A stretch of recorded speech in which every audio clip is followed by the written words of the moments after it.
Where do we come from? This is the ultimate question for us, I suppose, and at the moment we've got two opposing theories. We've got the evolution or the science theory and the creation or the magic theory, both equally valid, both equally plausible, apparently. And to emphasise this, they've now built a creation museum where all the myths of the Bible can finally come to life a lot more fully than they ever did in the past for $20 a head.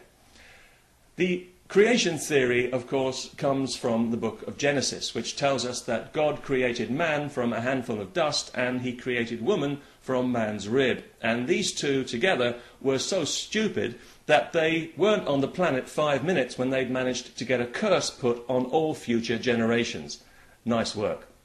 But in a way, this is the one positive thing about Genesis, is that it does give us a kind of a status. It confers on us a tragic nobility where we're communing directly with God and wrestling with major themes and not just grubbing around in the dirt for insects as we otherwise would have been. So just for our own self-respect, if Genesis didn't exist, we'd have to write it, if somebody hadn't already beaten us to it a few thousand years ago. Darwin's theory of natural selection, on the other hand, tells us that we have evolved over millions of years from lower life forms such as lizards, apes and born-again republicans. And many Christians would like to see both of these theories taught in schools so that kids can get both sides of the argument.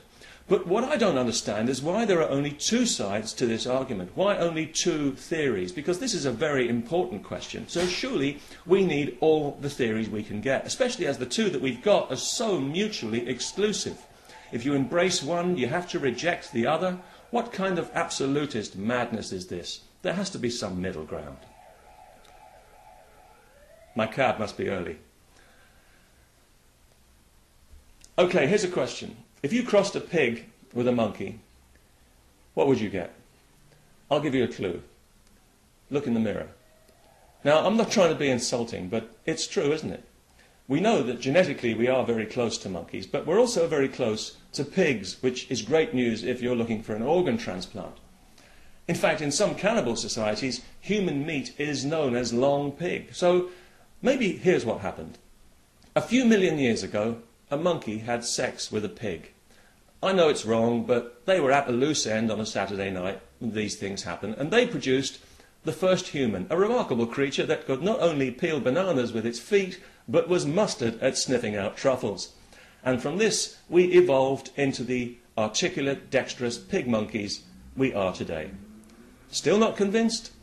Okay, let's call the monkey Adam, and the pig, oh, I don't know, you think of something. Well, why not? It makes more sense than either of the other theories, as it explains why there's no missing link, while eliminating the supernatural. So I'd like to see it taught in schools. Let's give the kids all the available theories and let them decide. We are the pig monkeys of planet Earth. This is my theory. And since I don't have a shred of evidence to support it, well, naturally I believe it all the more passionately. Peace.